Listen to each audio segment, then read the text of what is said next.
कल शाम को हमें सूचना मिली थी कि गांव खेड़ी सालवा, थाना डांगियावास, जिला जोधपुर, पूर्व जोधपुर कमिश्नरेट में एक फायरिंग करके मर्डर किया गया है, जिस पर तुरंत सीपी सर के निर्देशानुसार मौके पर मैं स्वयं पहुंची और पूरी हमारी टीम पहुंची। एफएसएल, डॉग स्क्वाड और जो एमओबी टीम को बुलाया गया। पता चला कि अनिल लेगा नामक युवक का फायर आर्म्स के माध्यम से कनपट्टी पर फायर करके और उसका मर्डर कर दिया गया था गांव में। तुरंत जो टीम्स गठित की गई, एफआईआर ली गई। एफआईआर में 2 आरोपी नामजद किए गए। पूरे रात भर के प्रयास के बाद आज हम सुबह उनको डिटेन करने में कामयाब हुए हैं। जो आरोपी हैं और जो मृतक है, इनके परिवार में पिछले कई वर्षों से आपसी रंजिश चल रही थी। आज से करीबन 40-50 वर्ष पूर्व मृतक अनिल लेगा के परिवार में दादाजी का मर्डर हुआ था, जिसमें जो आरोपी हैं उनके पिताजी थानाराम, उनके दादाजी थानाराम आरोपी थे। 15 अगस्त 2018 को अनिल लेगा द्वारा थानाराम की फायर करके उनका मर्डर कर दिया गया था। अब ये जो थानाराम के मर्डर में जितने आरोपी थे, काफ़ी अरसे से ये बाहर थे बेल पर। कल किसी युवा साथी का कोई शादी का समारोह के खाने में अनिल लेगा और उसके दोस्त आए हुए थे, तो मौका पाते ही थानाराम के पोते, उन्होंने गांव के बाहर तिराहे पर, जहां पर इनकी गाड़ियां रुकी हुई थी, वहां पर मौका देखते ही फायर किया, जो कि सीधा अनिल लेगा की कनपट्टी पे लगा, जिससे उसकी मृत्यु हो गई। तो हमने जो मुख्य 2 आरोपी थे, थानाराम के पोते विष्णु व उसका नाबालिग भाई, उन दोनों को डिटेन कर लिया है। मैम, क्या इनकी जो प्रारंभिक शुरुआत जो है अदायगी, वो किस बात से शुरू हुई और किस तरीके से 3 मर्डर हुए? बिल्कुल, ये आपको मैंने अभी बताया भी है कि ये करीबन 40-50 वर्ष पुरानी रंजिश है और इनकी बस बोलचाल को लेकर ये तब एक्सीडेंटल वो मर्डर हुआ था। सिर पे लाठी लगने की वजह से अनिल लेगा के जो दादाजी हैं उनका मर्डर हुआ था।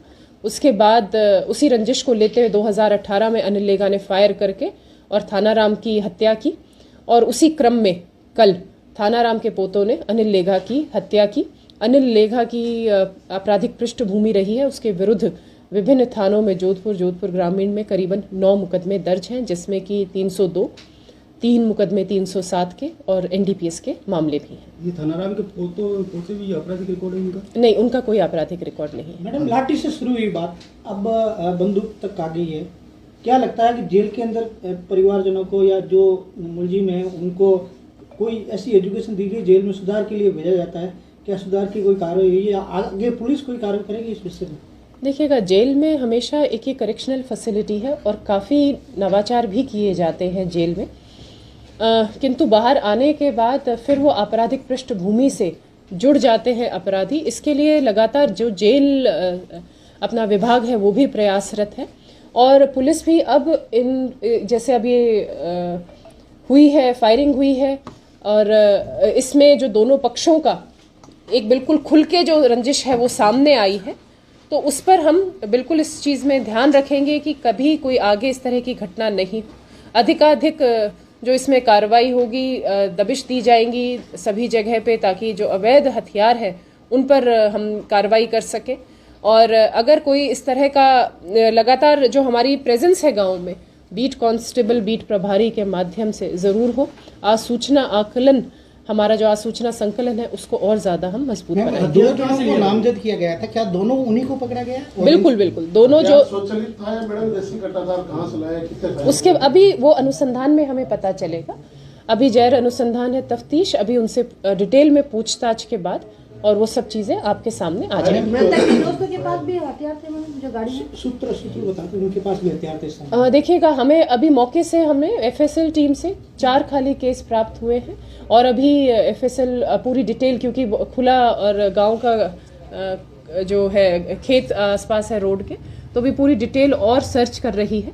अभी वो जो 4 फायर हुए हैं वो किन किन हथियारों से हुए वो एफएसएल की रिपोर्ट के बाद ही हम कुछ उसमें बता पाएंगे। मैम ये कहाँ भाग गए थे और कहाँ से पकड़ा, आगे कहाँ भागने की इनकी योजना थी, कुछ ऐसा कुछ? ये वापस यू टर्न लेकर गांव की तरफ ही आए, जहां पर क्योंकि घटना स्थल पर इनकी गाड़ी पर पथराव भी हुआ था मृतक पक्ष के द्वारा, तो ये वापस अपनी ढाणी में आकर और गाड़ी छोड़कर और ये खेतों की तरफ भाग गए थे और आज भी हमने खेतों से ही उनको दस्तयाब किया है। मैडम ये आरोपी पक्ष है और ये गैंगवार बढ़ेगी तो आरोपी पक्ष के यहाँ कोई सुरक्षा की व्यवस्था कोई ऐसा है क्या? अभी हमने कल रात को भी अपना जाब्ता लगा रखा था और हम ये लगातार सुनिश्चित करेंगे कि वहाँ पर जाब्ता हो और किसी भी तरह से कोई भी कोताही नहीं बरती जाएगी। पुलिस अपने जो उसके दायित्व हैं उस पर सचेत है और उस पर हम बिल्कुल त्वरित और एक स्ट्रॉन्ग कार्रवाई करेंगे।